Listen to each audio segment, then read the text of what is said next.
And that I got the most excited in my 22 years at the Historical Society. So has everybody can hear me pretty good? Okay. If you can't, why, raise your hand and all that.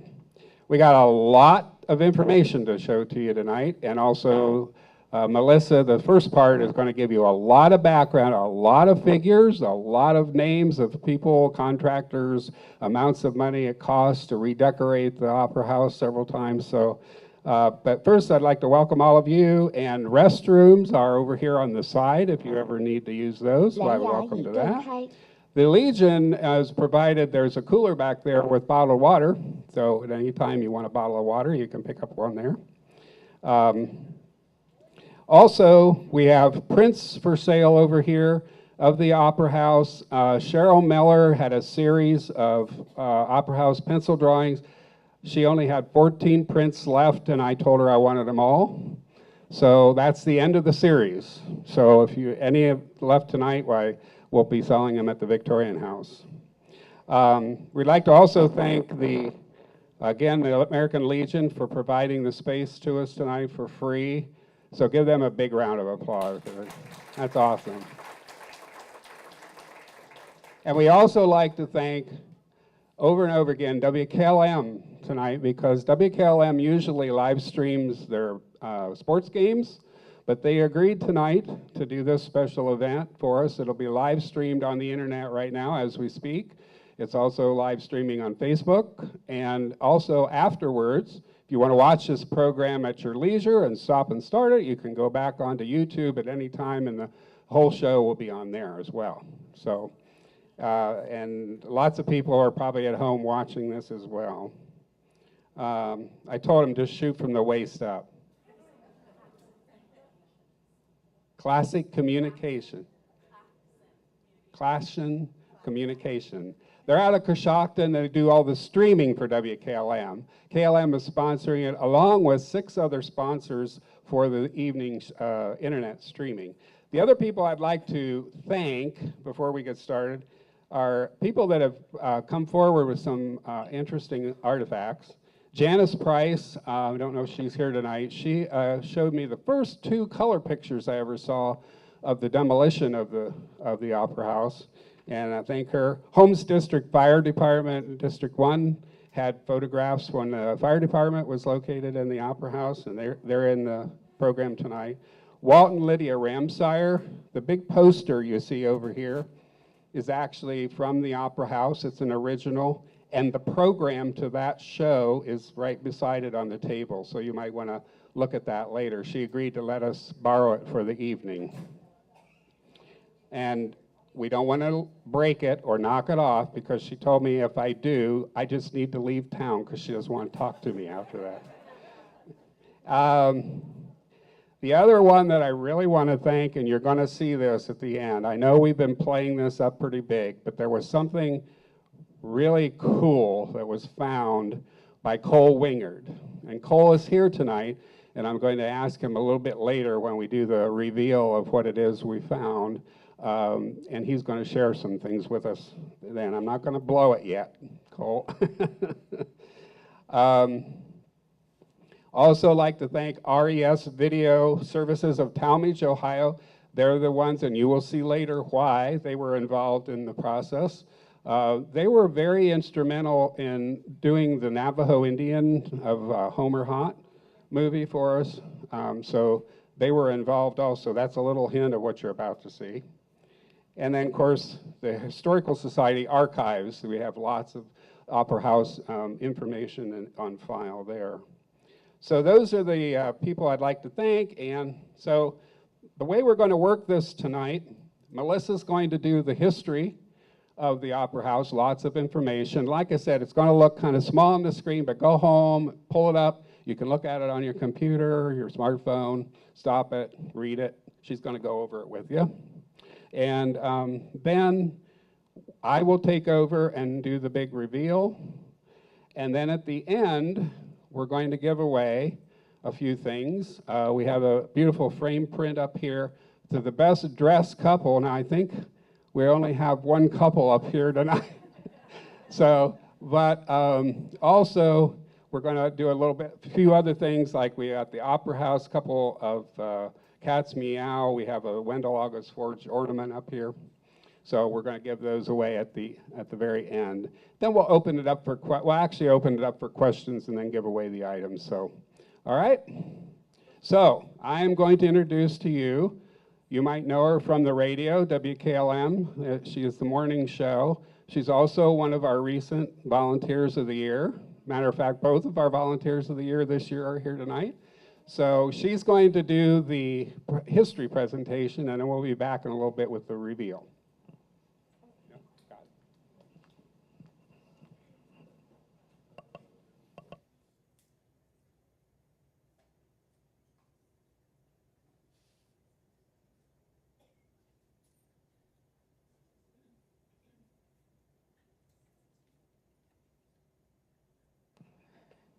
All right, good evening, guys. Thanks for coming out. Mark kind of mentioned there's a lot of words on here. I'll give you a heads up. I did that specifically because of the live stream, in case anybody has an issue hearing me on the live stream. They'll be able to read a lot of what I'm saying. Some of what I say isn't going to be on there. So if you're like, oh, that's so many words, that's why. I tried to help make it doable for both places. So let's begin in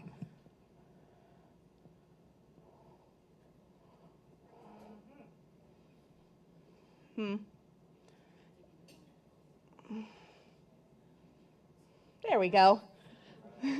It was that effect. It gets you excited for it. In the beginning.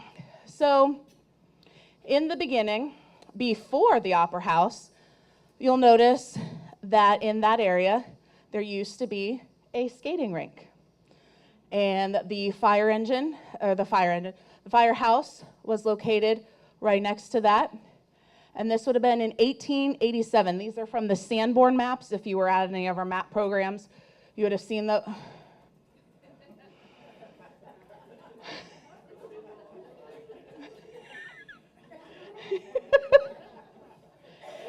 If you were in any of the map program that we did, you would have seen some of those Sanborn maps. So this is in 1887. And then in 1898, with the Opera House having been built in 1890, you now see the change in that. And these Sanborn maps, in case you weren't there, were done for fire insurance. So it explains all the fun little tidbits here. You've got your jail, which was fireproof cells. And you also had the fire engine house and the common area, and then you had the actual Opera House part here as well. So it really labeled everything out. So we got a really good picture of what the Opera House, kind of the setup for it. And so the actual jail cells, keep losing my button. The jail cells were actually under the theater seats there. And they actually welcomed vagrants to stay overnight. And at that time, the building was under the management of D.G. Hartman. So,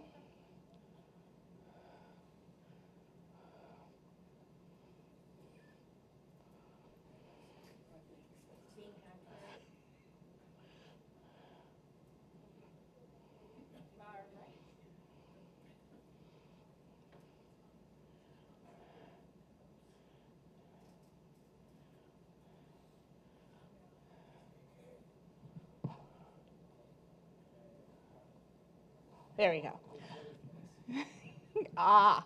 So the path to construction was not a smooth path. So the process started in May of 1888, and there used to be a news outlet called The Republican, and that reported that the town council was trying to buy a lot to build a town hall. In June 14th of 1888, the farmer reported that J.W. Yost of Columbus, who was the architect of the courthouse, was actually in the area, and he was doing some plans for some children's home stuff, and he also submitted plans to the town council for the hall and the engine house and the offices all connected. So that's why you might see some similarities in the pictures of the Opera House and if you look at the courthouse. So in August, they took bids. They were received at the mayor's office through July 20th. They reported that in August. So they had taken those. And on August 15th, it was reported as a no-go. None of the bids were able to be taken as they were above the appropriation. And so the council had to refuse all the bids. So They had to go again. Town council then let the contract go to Douglas Brothers for everything but the excavation and the ironwork. So their bid was $13,450.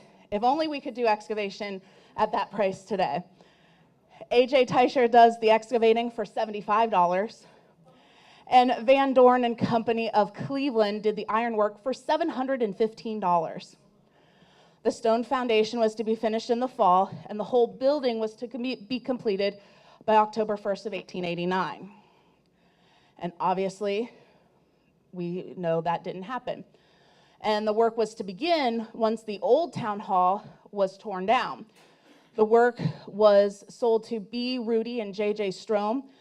They purchased that, and they were the ones to tear down the old hall.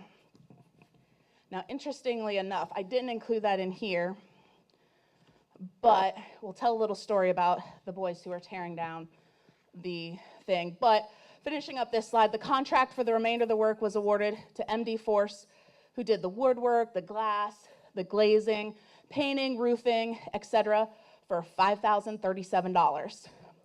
Stuber and Hinkle did the stone and concrete work for $4,875, and they allowed for $3.50 per yard that was already in the work done, because we'll talk about it. So Snyder and Hoomer did the brickwork and labor for $5,390, and they were allowed for $650 that was already done.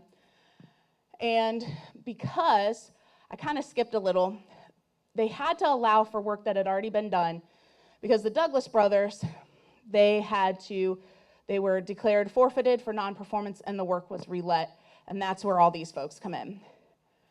John F. Wynn did the plastering at $650, and the work will begin at once, and the intention was to have everything under roof before winter.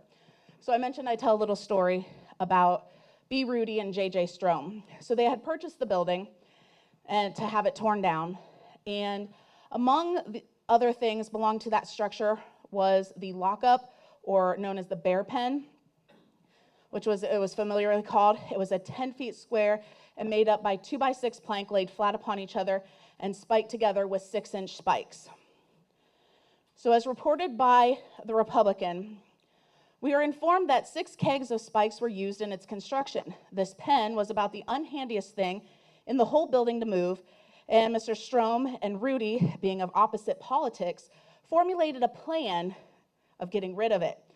They made the following agreement. If Harrison is elected, Mr. Strom is to call the Democrats together, roll the bear pen out into the public square, fill it full of combustibles, and have a rousing bonfire, which the Republicans will form the outer circle and do the yelling. If Cleveland is elected, Mr. Rudy and his Republican friends are to look after the bonfire part, and the Democrats will do the howling. Rudy may as well commence gathering up tar barrels and store boxes, because Cleveland and Thurman boys are sure to do the yelling, and they're already gathering up the old fish horns that they used in '84 to waft a Chinese requiem over the sad and silent grave of Republicanism. Whoopee. To ashes, the bear pen that was to have been the basis of the bonfire and the jollification for the Republicans last Saturday night went up in smoke before the time arrived. On Thursday night, some parties set fire to the pen, and it made a nice blaze. There was an absence of Republican enthusiasm on the occasion, and there was neither music nor speeches. There were some mad Harrison men the next day, however, and their bristles were on end of the northern outrage.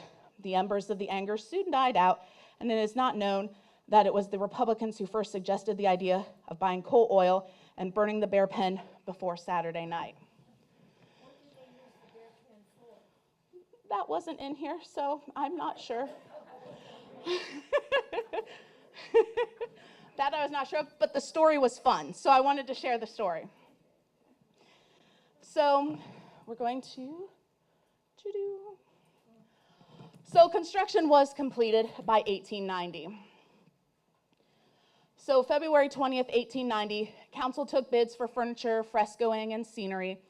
Relding and Bites of Akron were given the contract for the fresco work at $375, And the painting of the scenery was awarded to Sussman and Landis of Chicago for $1,375. I thought it was interesting that we had folks, you'll see it a couple different times too, bid from out of state all the way back then. That's a lot of traveling. The furniture wouldn't be awarded until the next meeting, and it went to Grand Rapids, Michigan Furniture Company for $1,114. This contract included 473 automatic opera chairs for the hall, and the desks and the chairs for the mayor, the clerk, and council and other officers, as well as furniture to complete the building. If only we could get furniture for that. You might get a couch at that price these days. May 29th of 1890, it was advertised that the new City Hall will be formally open Wednesday evening, June 4th. The concert will be given by the Philharmonic Club, assisted by the band and orchestra. An excellent program has been arranged. Tickets will be on sale at Strom and Holt's drugstore beginning May 30th. Admission is 50 and 35 cents. No extra charge for reserved seats. That was in the Farmer. On June 5th of 1890, the new City Hall will be opened this Wednesday evening with a grand concert by the Philharmonic Club and Millersburg Orchestra. To show that the concert will be a grand success, we can say that nearly all the seats are taken in the auditorium and a great many in the gallery. This up on the side here was the actual piece out of the Farmer, this June 5th one, and it shows everybody that was to be a part of that opening night. I have this over on the tables over there if you'd like to check it out after the program. And so they did some other work before they opened in May, just simple things to get the furnaces. The cost of the furnace was $500. And Electric Light Co. did $10 for wiring the building. J.F. Winters was given $50 in full balance for the plastering contract.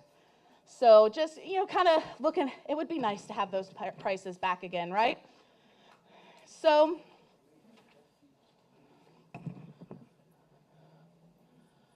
just a couple pictures of the Opera House. So this would have been an earlier picture. You can see the difference in the doors on the fire for where the fire engines go. They would have switched out to the lifty-uppy door versus those later on, and you can tell by the car also. And these are some ads that would have been placed in some of the different publications back then. I just included a couple. There's some more that are over on the table over there. This would have been an advertisement, Miss Bertha M. Wilson of New York. So it wasn't just local things that happened here. They had folks come from all over, and this was actually in our archives. I'm just not very good at taking pictures, apparently. These are also some happenings at the Opera House, some other of the happenings. So they had plays like Romeo and Juliet. This is actually over there as well, the one in the center. They had ladies amateur minstrels. So a lot of different shows and things like that. Also, they did things for the school. So Millersburg High School had their commencement exercises there. This is the program from May 5th, 1906. And I'm going to step a little closer so I can read. You may see some common names listed down here, listed on here. And this right here was how many people graduated from Millersburg High School in 1906. So 16. They also did school plays. So they would have had their plays that were able to be there. And looking over, we saw some familiar names, including some of the Brightmans, who anybody who's familiar with the Victorian house know that it would have been some of their children participated in some of those plays as well. And this one here is over on the table as well that you'll be able to check out. So some in the middle stuff. In 1916, council would approve of repair work on the Opera House after a thorough examination of the building. So they were already starting to do repairs in 1916. In 1925, Hoy Russell bought the lease to the Opera House from PM Tracy and continued to show movies while he owned it. He operated several theaters in Mount Vernon and was the managing secretary of the Mount Vernon Chamber of Commerce. Tracy moved to a theater in Zanesville. Hoy would eventually open the Russell Theater, which later became the Castle Theater, and then that became a parking lot. In 1928, Millersburg Council approved funds to redecorate the Opera House with the fashionable and acceptable colors of 1928, because apparently it wasn't the same as 1890. And a fun little fact, while movies were shown every day of the week, the Merchants of Millersburg sponsored the movie on Wednesdays so that folks could watch a movie free of charge. And this should sound familiar here. It wasn't long, though, until inflation caught up and moviegoers had to pay 6 cents and then a dime. All the shows started with a cartoon, sometimes a short of Laurel and Hardy. So we talk about all the things that they did in the Opera House part, but it wasn't just the Opera House. It held City Hall, and it also held the Millersburg Fire Department. And so just some fun facts about the fire department. This would have been some of their fire trucks here. And so C.J. Calhoun, who is the mayor of Millersburg, appointed Town Marshal John Albertson as the first fire chief in 1897. The position was formally assumed as one of the duties of the street commissioner. It's nice to know that now we have trained officials doing these things. In 1920, a Model T Ford truck with 2 chemical tanks came into their possession, and a second pump was purchased in 1927. In 1931, Paul Hitchcock donated a 1931 REO truck chassis for hauling hose and equipment, and in 1938, the village purchased a Ford 200-gallon per minute pumper, which was in 1948 converted into a tanker and retired in 1953. The village purchased in 1946 a Dodge chassis with midship 500 gallons per minute pump. So here's some more pictures of the fire trucks and when they would have had the old doors in the firehouse. They would have had to squeeze in through those. And here are a couple more, still showing those older doors there, and different firefighters posing in front of them. So the beginning of the end, as reported by the Farmers Hub. So in January of 1955, the Opera House was in need of some expensive roof repairs, and a rotted truss and several other areas that needed repair were found by the fire department. Building committee Richard Kagi Jr., Perry Hostetler, and Lloyd Gessimer were assigned to look into the matter. On February 10th, 1955, Councilman Richard Kagi announced the building committee has investigated repair needed to make the roof safe and found the building in such bad condition that it would be impractical to try to repair. A bond issue for $125,000 for remodeling was voted down several years prior, and only a few essential repairs to the office have been made. Council discussed plans for making over the city off-site into a municipal parking lot should the building be torn down. It was estimated that 36 cars could be parked in the lot and relieve the parking problems of the village. So it's been an ongoing thing. Tearing the building down would be the loss of landmark to some, they considered. However, they pointed out they have little alternative since it has become a safety hazard and financial burden. So that was in 1955. Remember, it was only built, it was finished in 1890. So it really wasn't that old. And so tearing down the building also involved bonded indebtedness. They were told that by the solicitor Raymond Miller at the time. So tearing it down was going to cost money too. On February 24th in 1955, an order from Charles Scott, who was the state fire marshal at the time, was made to Mayor Oscar Miller, condemning the city part of the building as unsafe and ordering it that it be torn down.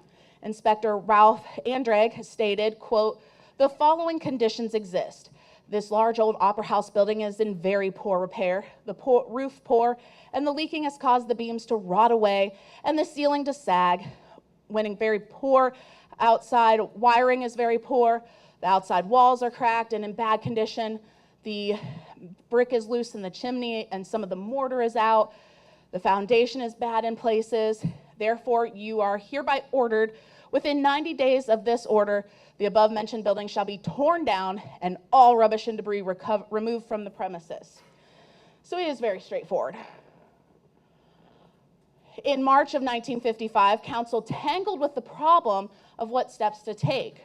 Harris Wrecking in Cleveland made an estimate of $8,300 for tearing the building down and leveling the lot.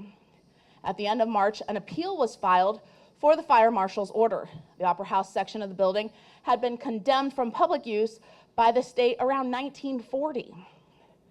And it has not been used for public meetings since then. It was used for some storage, but the greater part was vacant. In April, city offices, street equipment, and fire department was approved to rent the Holmes Rural Electric Building on West Jackson Street. In May of 1955, council talked of building a new building and consulted with architects, and the architectural firm Spahn and Barnes of Cleveland was hired to draw preliminary plans. They were previously hired to draw up plans for remodeling the city building at the Opera House in around 1947. Mr. Spahn, after reviewing the building, then stated in his opinion, the building is beyond repair from an economic standpoint. He estimated the cost in the $250,000 to $300,000 range. So back then, that's a lot of money now. So you can only imagine that cost back then. In July, council passed a resolution calling for a $120,000 bond issue for the construction of a new city building. If the bond is defeated, the council plans to remodel the old Ford garage building, now being leased by the village, into a municipal building. The voters defeated the bond issue for the new municipal building by a vote of nearly 70% against the issue. In March of 1956, the fire marshal says that the hall must be vacated by April 1st and advised against repairing the present structure. Citizens attended the meeting who favored the repair and remodeling of the present structure. 蓝牙已断开。 You didn't know I spoke another language, right? Also in March, council okayed the purchase of the REA building with the original purchase price of $16,000 and a $15,568.09 figure was agreed upon after applying the amount of the rent the village had paid over the last year. Bids were received until December 27th to raise the Opera House building with specification including that the contractor start the work within 30 days from the date of signing a contract and the contract be completed in 90 days. So there was no dilly-dallying around with that. The contractor is to leave the surface at grade level with the exception of the cement slab area of the former firehouse, which is to be left. All salvage materials of the building is to be the property of the contractor. And in January of 1957 was when the contract of raising the Opera House was awarded to Menuet and Skemp for a bid of $3,415. These pictures over here are the resolution, and this is the actual contract that we have in our archives for the raising of the Opera House. The raising of the Millersburg Opera House. By February 21st of 1957, villagers can see progress being made by demolition crews. Weeks were spent getting all salvage possible from the old building. Workmen then set to tearing down the exterior walls, with the bell tower being the first to go.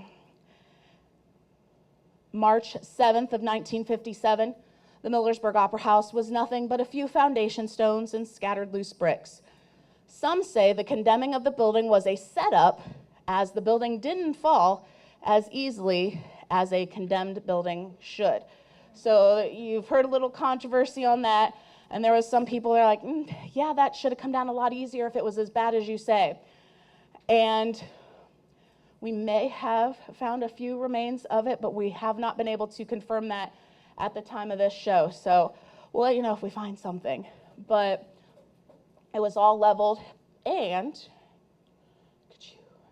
there are some pictures of the demolition, and you can see them tearing down the tower here, and you can see them really getting into the inside there, and This is the one lone picture of the inside that we have.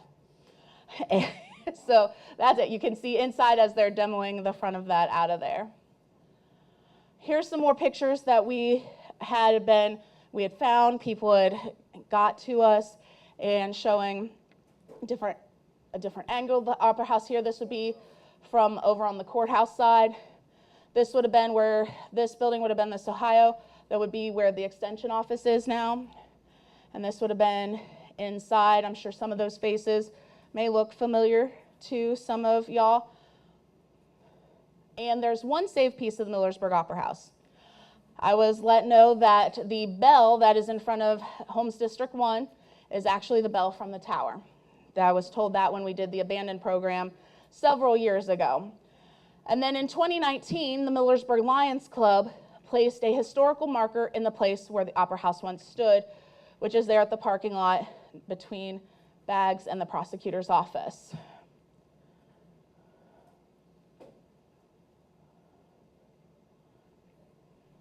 So that is the history of the beginning to the end of the Millersburg Opera House.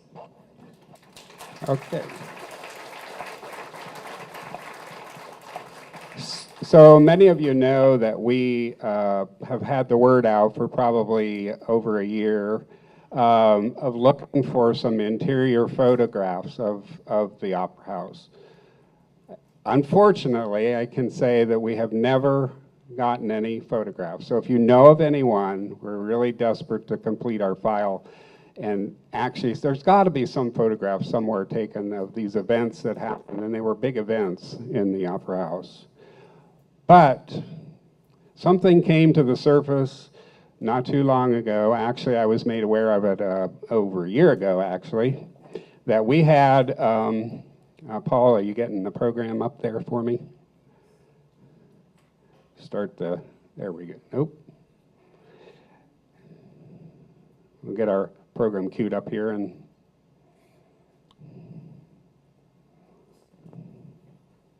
okay, so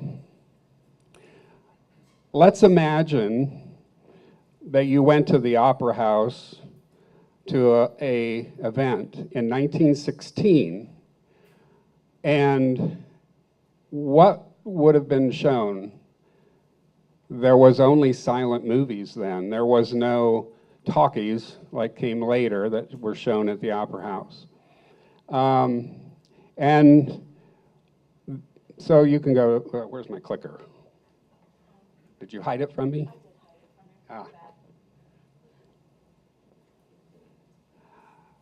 So Cole contacted us and he said, I have 2 film cans, and each can had 6 rolls of 35 millimeter nitrocellulose film in them. Now, anybody who knows anything about film will know that nitrocellulose was the first film they used in the motion picture industry. It was very flammable, almost explosive. And so there was not many of these films survived because they burned in fires. As a matter of fact, there were so many fires that later on, like in the 30s, they made all theaters surround their entire projection rooms with asbestos because it was so flammable. These would go burn up right in the middle of showing a film. So not many of them really survived of those old nitrocellulose. But Cole brought these in, and I was just so to see them. There were, like I say, 2 cans. The original cans he brought tonight, but not the film, because we don't want a fire hazard in here. So they're in his house, so anything happens to them. These are so flammable that when, we'll get to it here in a minute, I'll explain about it. But one of the cans had a label, and the inside of the other can had a small cardstock sign. And this was the label on the outside of the can. You can see it here tonight if you want to see it up close. And it says Millersburg Opera House. And if you can very faintly make out up here what it is, these were old advertising reels that they would have shown prior to a movie. Like when you go to the movies now and you see film advertisements, that's what it was. It's 12 rolls, and it was a company that we'll get into here in a minute. This was the other thing that was in the can. And this was really exciting part. Old advertising reels from the Opera House in Millersburg, Ohio, all 12, about 1916 vintage. So evidently Hoy Russell, that had the theater in 1925, had these from 1916 and saved them. Notice he said, fragile, do not handle. So, okay, now I'm going to let Cole just explain. He's here tonight. He's going to explain where he found these and where he got them in his possession. And then we'll go on about the actual process of restoring them. Okay. Pretty simple, actually. When you hunt and gather local memorabilia from the age of 10, you find some things. This was a pretty cool thing I found. A lady in Millersburg had a 2-car garage that she could not use, couldn't park in it. All the stuff that her mother had left behind had filled the garage. So my wife, Lori, met her and suggested that we help her clean the garage out, which we did. And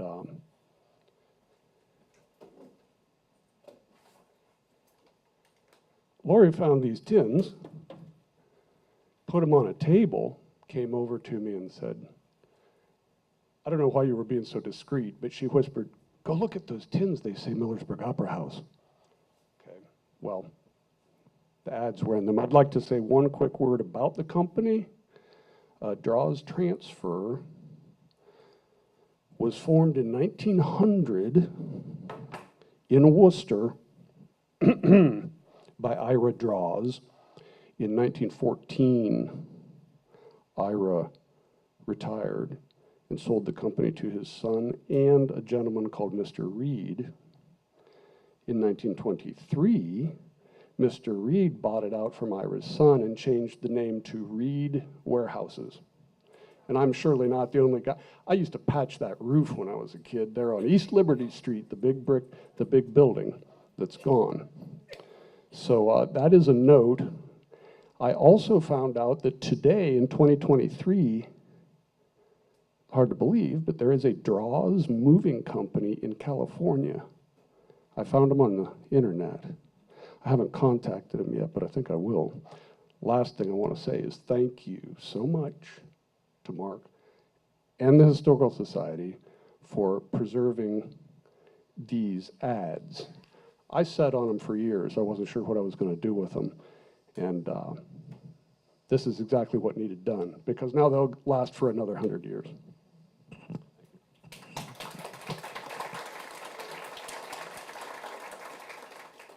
Okay, so if you came to our Navajo Indian movie program with from Homer Hott, you know that ARS Video, they're one of the premier digital restoration companies in the United States. And the fortunate thing is that they're right here in Talmadge. So I drove these up to their facility, and I prayed that I wouldn't have a wreck and my car would go up in smoke with the nitrocellulose films in there.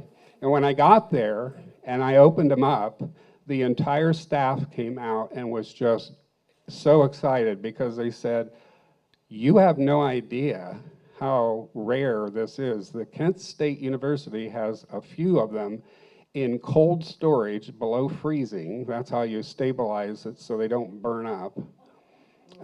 You're not allowed to ship these anywhere through any shipping services because it's illegal. So my car was the delivery service to take the films up to Talmadge. So they made it there, okay? Originally, they came in the cans with no spools.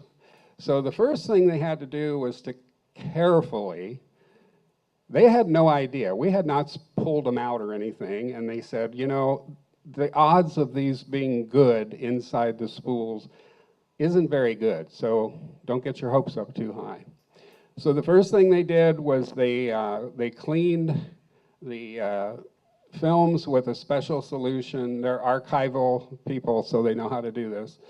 They cleaned them and conditioned the film so it would be flexible to go through the digitizing machine, which fortunately is LED light now, so it's no heat, so they didn't have to worry about burning their building down. So, as a result, all 12 films were in almost perfect condition.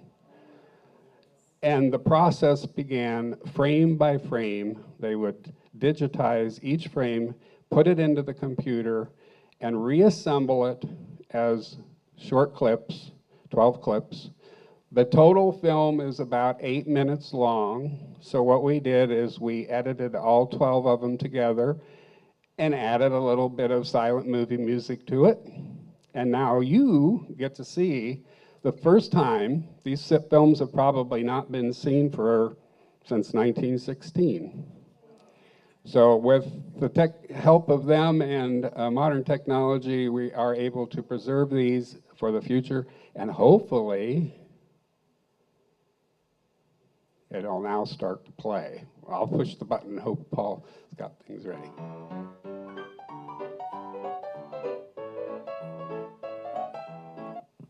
Whoop. Whoop.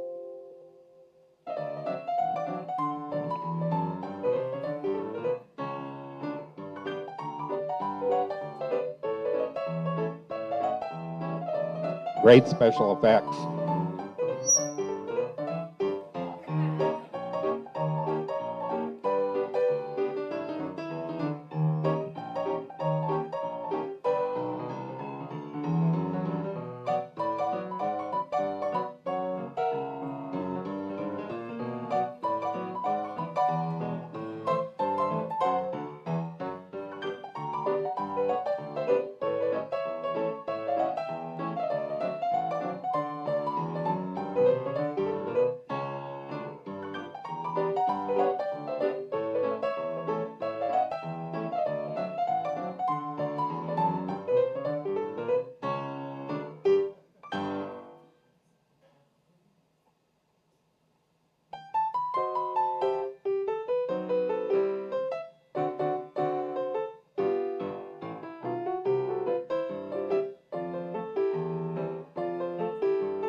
I love these special effects.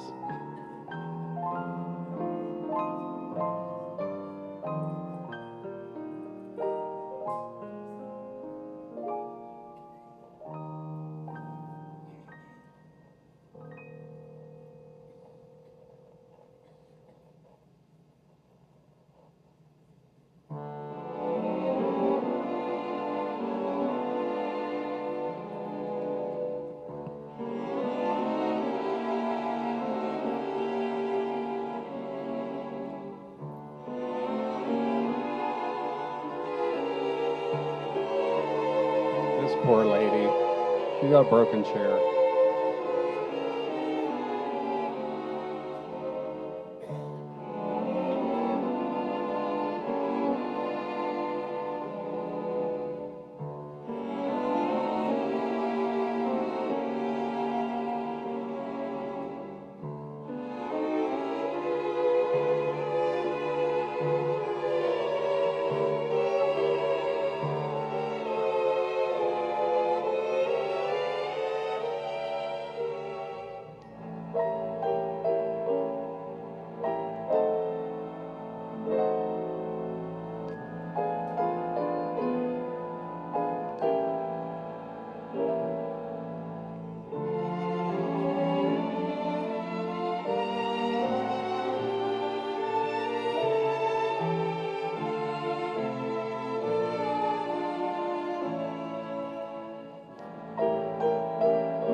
So there you have it.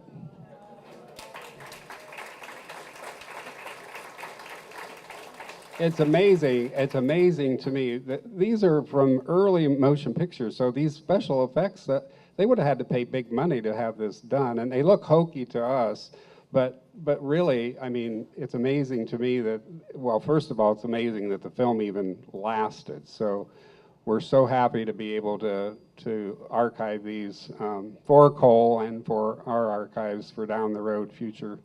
So we couldn't get any photographs of the inside, but one night you saw it, and if you have any questions, I know Melissa gave you a lot of statistics on that. So do we have any questions? Yes? This transfer company, was that from Millersburg? No, they were, like Cole said, they were in Worcester. They became the Reed's Warehouse. They would have had ads for different shows that came in over the, like they would send the films with the advertising pieces with them sometimes. I noticed on one of the cans on the label, Cole, I don't know if you saw, the theory is that they probably got these cans of film and they maybe showed them over a period of 5 weeks prior to the movies that were shown. Right, probably a 45-second ad. Right. Yeah, right. These weren't run all together. They would pick out different ones and run them different nights on, for prior to the movie. I like the little cartoon too, because that was early animation. That's before Disney and all that came out, and Mickey Mouse. So, question. Somebody back here had one. Yes. Do you know the source of the sand that was used in building and what became of it or where it went? If any of it was The cornerstone?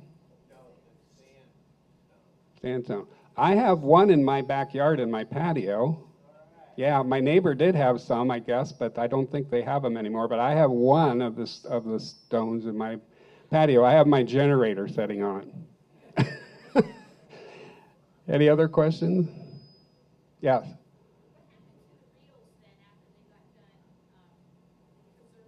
They're back in Cole's hands. Now, hopefully, he knows what the situation is with the film, so he's going to take good care of them and everything. So, but they typically, they said the best storage is below 0. That keeps the film stable enough, and that's why so many of these were lost in fires and everything. So it's pretty incredible how that film was, nitrocellulose, pretty flammable. Yeah, Rob. Are there any floor plans or architect's drawings of the opera house that would allow us to see what rooms there were and things like that? Not that we're aware of. If the first thing that came to our light was the Sanborn maps that showed the floor plan as far as the location of where the stage was and 蓝 you 牙 know, 已断开， that 蓝牙 Chi- 已连接。 that Chinese lady's been haunting me all week. She's in that box and I can't figure out how to turn her off. At least she could talk in English. I can understand what she's saying. I just go back to her. Any other questions? Yeah. You told me 2 stories, one about your mom being at the opera house and one about Oh, yes. And I'm glad you brought that up. So, how do we know? There's a lot of controversy. Matter of fact, on those Cat's Meow on the back, it's got the wrong date of the demolition. It says 1954. So does the Wendell August Forge ornament. It was 1957. And one of the reasons I can prove that is I was born in 1953. If it was torn down in 54, I would have only been 1 year old. But I remember going downtown with my dad. He took me down. He said, we're going to watch them tear down the Opera House. And it was in 1957. I was 4 years old. I wouldn't have remembered if it was 1 year old. And I believe in one of the pictures of the demolition, there was a car that Denny, did you date, was a 57 Chevy or something? Yeah, so that kind of was the clue there that it was, you can't have a 57 car in 1954 if it was torn down. So that 蓝牙已 Sanborn, 断开， she doesn't like me. She's trying to talk over top of me. I know. So anyway, the Sanborn map is the only one that we have that has somewhat of a floor plan. It does show where windows are, et cetera, for fire rating purposes. That's what the Sanborn maps were all about. But if anybody ever finds we have the architect drawings for the courthouse. We have the originals to those, but we do not have anything for the Opera House. You know, in 1956, we came down, that's the first time we came to Holmes County. We come through Millersburg, I remember seeing the Victoria State House. In 56? Yep, yep. It was 57 when it was torn down. Now, today, a lady called me this morning and she said, I just want to share an Opera House story. I'm 90 years old. And she said that when I was 2 years old, I stood on the stage of the Opera House and was interviewed for something. I don't remember what the show was, she said. But behind the curtain was about 20, 30 ladies in formal dresses, beautiful. It was some sort of show that they were about to show or a live show they were going to do at the Opera House. And she remembers, she explained to me that there are these, it was a huge stage. I think it's 32 feet deep is what in an 1897 theater guide, we found the dimensions of the theater and the number of seats, it was almost 500 seats, 400 and some. And then the stage was 32 feet deep, and I forget what the width was, but she remembers the velvet curtains as she stood in front of the red velvet curtains and looking out as she was on stage and saw the beautiful architecture, and there was like a balcony, and there was people up there as well. And there were actually box seats on the sides of each side of the Opera House too. So it was quite a fancy facility. Yes, Arlie. I went to,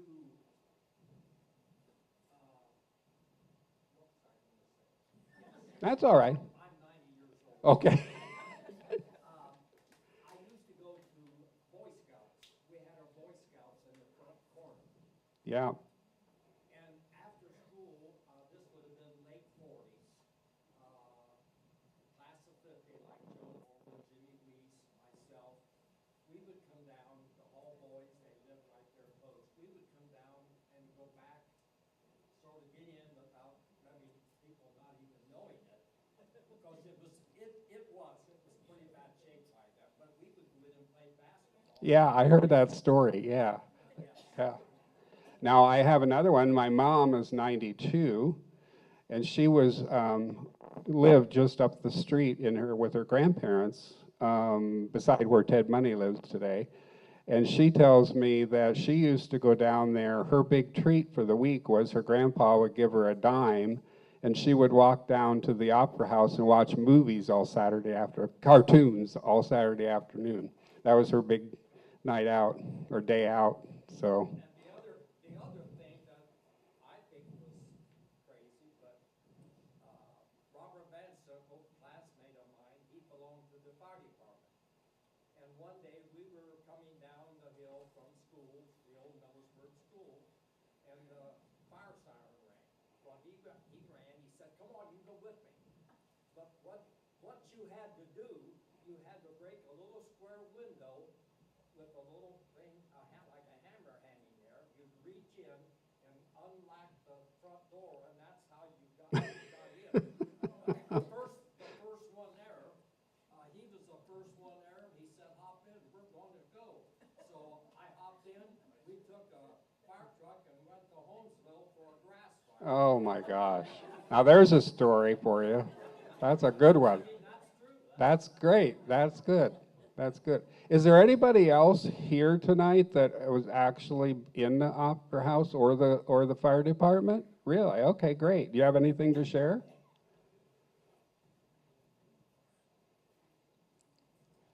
Somebody, you want to run a mic back to her there?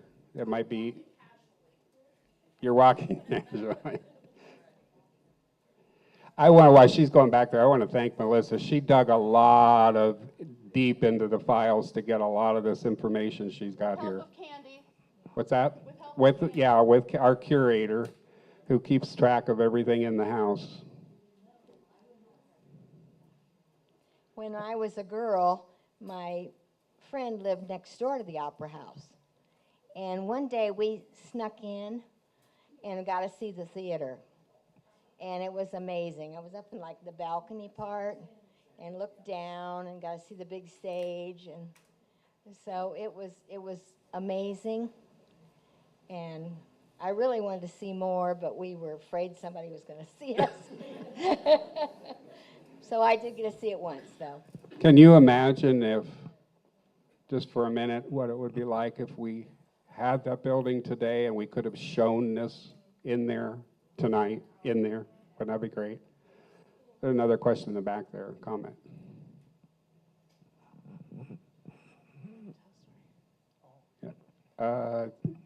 Yeah, this guy right here in the back. I'm younger than Arlie, but I was in the Opera House on a lot of occasions. I went to the Boy Scout meetings, and it was pretty much locked up after that. But in my circle, we had Babe Weiss and a few other guys, and we used to break into the bottom of it and go upstairs and play basketball. We got put out of there several times by the local sheriff at the time, who was Harry Weiss. And but the village was storing all their old goods downstairs, the old street lights and so forth. And it was really in bad repair, but it made a great basketball court. Because we didn't Yeah, have a did you place play on the stage, or where Yeah, did you on do? the stage. That's where you Yeah, played on the the stage. basketball? Yeah. Because I wonder when people say they went in there, snuck in, played basketball, I wonder where they did. So, And I remember seeing a silent cartoon in there when I must Yeah. have been about 4 years it's old. awesome. Yeah. And Roy Russell, the owner, there was either one night or one day, I don't know how they did it, but they would announce somebody's name, and you had so much time to get there to, I think it was money they were giving out, probably to attract. Yeah. Yeah.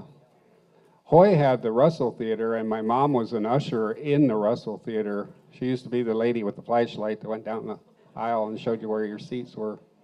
She'll get mad for me telling all these stories about it. Hopefully she's home watching this on the internet. Any other questions? Yeah, Bob. Mother had pictures inside the opera. Oh, I had no idea whatever happened. your mission is to find them. My uncles were 20 or 17 years older than she was, but they were involved in minstrel shows at the opera. Oh, yeah. The Willie Green Band performed there, and my grandfather was in the Willie Green Band. Yeah, yeah. Coles are actually related to me. Any other question? Rob? Well, I was listening carefully to Melissa's description of what those two guys from opposite parties did. And so I feel I should make the offer as current chairman of the Republican Party. You're going to build a boat? If the Democrats will light a bonfire, the Republicans will do the other. Oh, okay.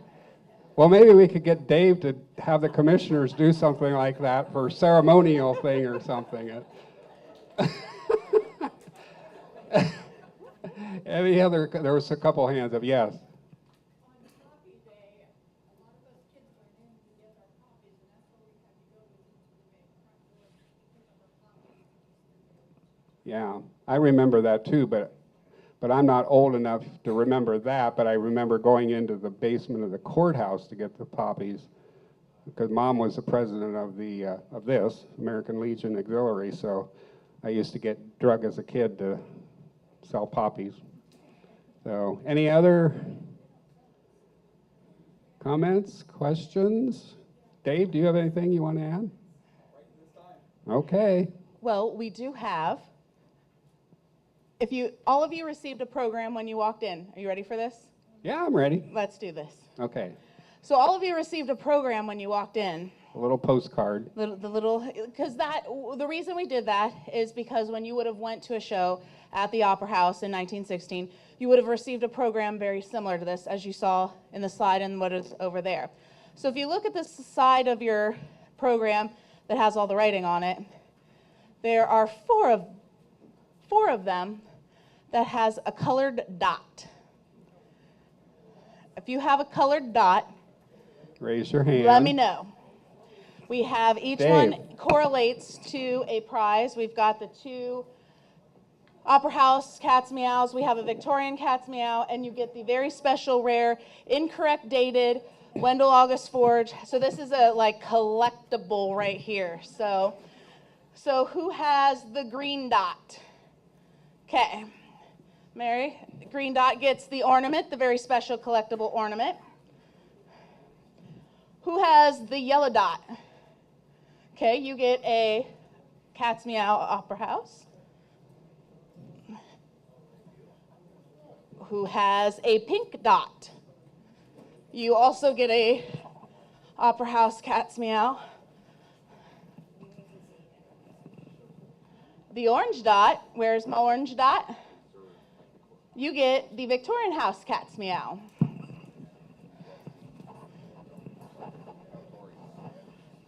Are we doing the other one too? Yeah, okay, so we thought more people would dress up tonight in costume. We could say who dresses the funniest to come here, but actually we're in sort of period costume, so I think we have one couple up here. You want to stand out? You can share custody. Yeah, you can share custody. Carmen is actually one of our great volunteers, and Glenn, right? He helped with our Clue at the Mansion and was awesome. If you didn't get a chance to see him, you might see him again in Christmas time when we do Clue at the Mansion Holiday Edition. So he's active in the, which one? Baltic Historical Society. So he's one of our friends in the Historical Society group. So they get, now you're going to have to fight over this, and this is a frame print of the Opera House. So we were going to have everybody stand up here and have the audience clap as to who had the best outfit, but I guess we can clap for them. They've got the best outfit. So.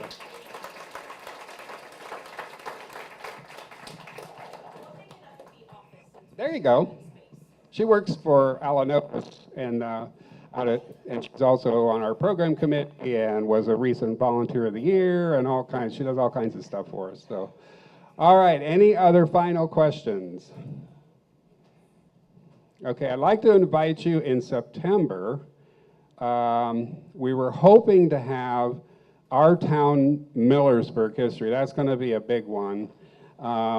And we were hoping that, and still hoping, that we could have it in the new American Hall up here on the corner. Dylan has said we could use it if the elevator shaft gets completed in time. If They're not, making good progress. They're making good progress. So it would be one of the first events in the American Hall building, and I promised him that as part of that program, we would do a brief history of the American Hall to kick off the new building for him.